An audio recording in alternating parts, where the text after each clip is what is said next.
Particular ಆಗಿ ಯಾವ ಕಾರ್ಯಗಳು ಗುಣ ಆಗುತ್ತೆ ಗುರುಜಿ ಇದರಲ್ಲಿ?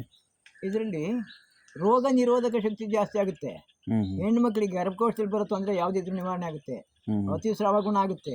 ಓಕೆ. ಋತುಸ್ರಾವ ಇದ್ದ ಋತು ನೋವೆಲ್ಲ ಗುಣ ಆಗುತ್ತೆ. ಓಕೆ. ಆಮೇಲೆ ಗರ್ಭಕೋಶ ನ್ಯೂನತೆ ಎಲ್ಲ ಸರಿ ಮಾಡುತ್ತೆ. ಗರಿಕೆ ಹುಲ್ಲು, ಈ ಗರಿಕೆ ಹುಲ್ಲಿಗೆ ದೂರ್ವ ಅಂತ ನಮ್ಮ ಸಂಸ್ಕೃತಿಯ ಹೆಸರು. ಈ ಗರಿಕೆ ಹುಲ್ಲನ್ನ ನಾವು ವಿಶೇಷವಾಗಿ ಗೌರವಿಸಿ ನಾವು ಪೂಜಾರಿಗೆ ಗಣಪತಿ ಸ್ಥಾಪನೆ ಮಾಡ್ಬೇಕಾದ್ರೆ ಇದನ್ನಿಟ್ಟು ಪೂಜೆ ಮಾಡೋ ಒಂದು ಪರಿಪಾಠ ನಮ್ಮ ಹಿಂದೂ ಸಂಸ್ಕೃತಿ ಪ್ರಕಾರ ಇರೋದ್ರಿಂದ ಇದಕ್ಕೆ ನಮ್ಮ ಗುರುಗಳು ಹೇಳಿದ್ರು ಭೂಲೋಕದ ಸಂಜೀವಿನಿ ಅಂದರು. ಅಂಥ ಔಷಧಿ ಗುಣ ವಿಶೇಷವಾಗಿದೆ.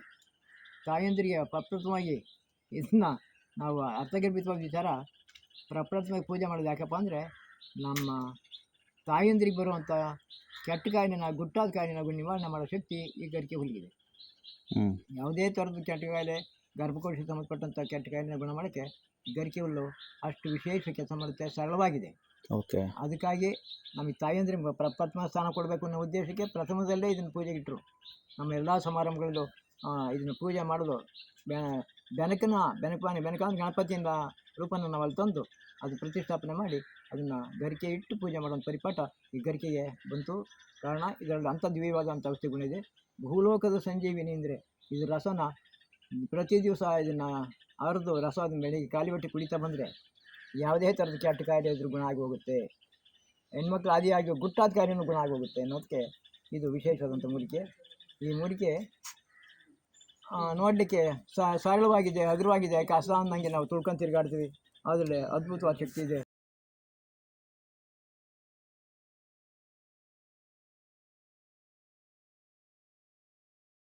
ಪರ್ಟಿಕ್ಯುಲರ್ ಆಗಿ ಯಾವ ಕಾರ್ಯಗಳು ಗುಣ ಆಗುತ್ತೆ ಗುರುಜಿ ಇದರಲ್ಲಿ?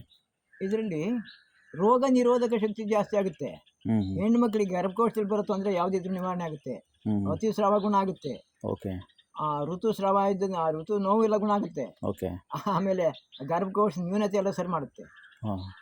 ಇದ್ರ ಯಾವ ತೊಂದರೆ ಇಲ್ಲ. ಕೆಲವು ಗರ್ಭಕೋಶದಲ್ಲಿ ಹಾಳಾಗಿದೆ, ಹುಣ್ಣಾಗಿದೆ, ಮತ್ತು ಅದು ಗರ್ಭಕೋಶ ಹೊರಗೆ ಬಂದಿದೆ, ಏನೆಲ್ಲ ನ್ಯೂನತೆ ಇರುತ್ತೆ ಹೆಣ್ಮಕ್ಳು ತಾಯಂದಿರಿಗೆ, ಅದನ್ನು ಗುಣ ಮಾಡೋ ಶಕ್ತಿ, ದಿವ್ಯ ಶಕ್ತಿ ಈ ಗರಿಕೆಗಿದೆ. ಓಕೆ. ಇದು ರಸ ಕುಡಿತಾ ಬಂದರೆ ಸಾಕು ಅವರಿಗೆ ಯಾವ ದೋಷ ಇದು ನಿವಾರಣೆ ಆಗುತ್ತೆ. ಅವರ ಗುಟ್ಟಾಗಿ ಉಳ್ಕೊಂಡಿದ್ದು ರೋಗ ಗುಣ ಆಗೋದಿರುತ್ತೆ. ಆ ಒಂದು ಪರಿಪಾಠ ಹೇಳ್ಕೊಡೋ ಪರಿಪಾಠ ನಮ್ಮ ಹಿಂದಿನವ್ರಿಗಿತ್ತು, ಮಾಡಿಸ್ತಾಯಿದ್ರು.